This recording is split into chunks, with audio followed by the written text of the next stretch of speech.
ఒక్క గుడి పాకిస్తాన్ ప్రభుత్వానికి నిద్రలేని రాత్రులను మిగిల్చింది. కంటి మీద కునుకు లేకుండా చేసింది. చివరికి ఆ ఆలయ బ్రహ్మోత్సవాలను కూడా ఆపలేకపోయింది పాకిస్తాన్ ప్రభుత్వం. ఇక ఎన్నో ఆలయాలను ధ్వంసం చేసిన పాక్ సైనికులు మాత్రం ఆ ఆలయాన్ని టచ్ చేయాలంటేనే వణికిపోతారు. ఇండియా పాకిస్తాన్ పార్టీషన్ తర్వాత పాకిస్తాన్లో మత కల్లోలాలు జరిగాయి. లక్షలాది మంది హిందువులు పాకిస్తాన్ నుంచి తరిమివేయబడ్డారు. తమ ప్రాణాలను అరచేతుల్లో పెట్టుకుని బార్డర్ దాటారు హిందువులు. అప్పటికే జిన్నా నేతృత్వంలోని పాకిస్తాన్ పాలకులు హిందువు అనే వ్యక్తి తమ దేశంలో కనిపించకూడదన్నంత క్రూరత్వంతో హెచ్చరికలు జారీ చేశారు.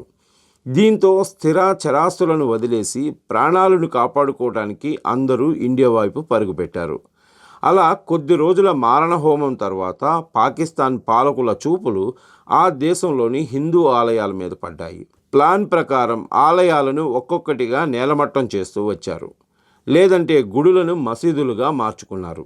చివరకు పాకిస్తాన్లో భూతద్దంలో వెతికిన గుడి కనిపించలేనంతగా అక్కడ పరిస్థితి దిగజారిపోయింది. అయితే ఒక్క గుడిని మాత్రం అక్కడి ప్రభుత్వం ఏమీ చేయలేకపోయింది. ఆ దేశ సైనికులు ఆ గుడిని టచ్ చేయాలంటేనే వణికిపోయేవారు. చివరకు ఆ గుడి దగ్గర జరిగే జాతరను కూడా పాకిస్తాన్ పాలకులు ఆపలేకపోయారు. అలాంటి గుడి చరిత్రను మనం ఇప్పుడు తెలుసుకుందాం. పాకిస్తాన్లోని బెలూచిస్తాన్ ప్రావిన్స్లోని లాస్ బెలా జిల్లా నుంచి అరేబియా సముద్రాన్ని తాకుతూ మక్రాన్ ఎడారి విస్తరించుంటుంది. అక్కడే హిగల్ నది వెళ్తుంది. ఆ నది పక్కనే అభయారణ్యాలు వ్యాపించుంటాయి. ఆ అభయారణ్యాల మధ్యలోంచే జై మాతాది అనే నినాదాలు పెద్ద ఎత్తున వినిపిస్తుంటాయి. అక్కడే హింగ్లాన్స్ మాతా ఆలయం ఉంది. ఇది పాకిస్తాన్లోని ఏకైక శక్తిపీఠం. ప్రపంచంలోని 51 శక్తిపీఠాలలో ఈ ఆలయం ఒకటి. సతీదేవి తలభాగం పడిన ప్రాంతమే హింగ్లాన్స్ శక్తిపీఠం. అలాగే మన దేశంలోని రాజ్పుతుల కులదేవతగా హిగ్లాజ్ మాత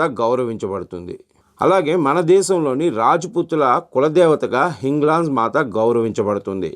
దాదాపు 2 లక్షల సంవత్సరాల నాటి ఈ ఆలయంలో అమ్మ దర్శనంతో పూర్వజన్మల పాపాలు కూడా నశిస్తాయని భక్తుల నమ్మకం.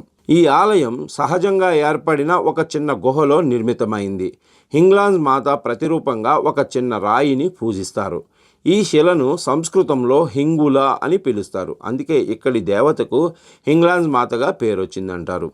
అయితే పాకిస్తాన్ పాలకులు, అక్కడి మిలిటరీ వాళ్ళు ఈ గుడిని ఎన్నోసార్లు ధ్వంసం చేయాలని చూశారట. అయితే వాళ్ళు ఎన్నిసార్లు ప్రయత్నించినా సక్సెస్ కాలేదని, అదంతా అమ్మవారి మహిమేనని అక్కడి హిందూ భక్తులు చెప్తూ ఉంటారు. ఇప్పటికీ ఆ గుడికి హాని చేయాలని ఎవరైనా ప్రయత్నించినా వారికి ఏదైనా సమస్య వస్తుందట. దేవీ నవరాత్రుల సమయంలో ఇక్కడ 3 కిలోమీటర్ల మేర జాతర జరుగుతుంది. ఈ జాతరకు ప్రతిరోజు 10,000 నుంచి 25,000 మంది భక్తులు వస్తుంటారు. దర్శనానికి వచ్చిన మహిళలు గర్భానుత్యం చేస్తారు. ఇక్కడ జరిగే జాతరకు స్థానిక ముస్లింలు కూడా వస్తుంటారు. అమ్మవారిని భక్తి శ్రద్ధలతో పూజిస్తారు. స్థానిక ముస్లింలు హింగ్లాన్స్ ఆలయాన్ని నాని బీబీ హజ్ లేదా పీర్గాగా భావిస్తారు. ఈ పీర్గాకు ఆఫ్ఘనిస్తాన్, ఈజిప్ట్, ఇరాన్ వంటి దేశాల నుండి కూడా భక్తులు వస్తుంటారు.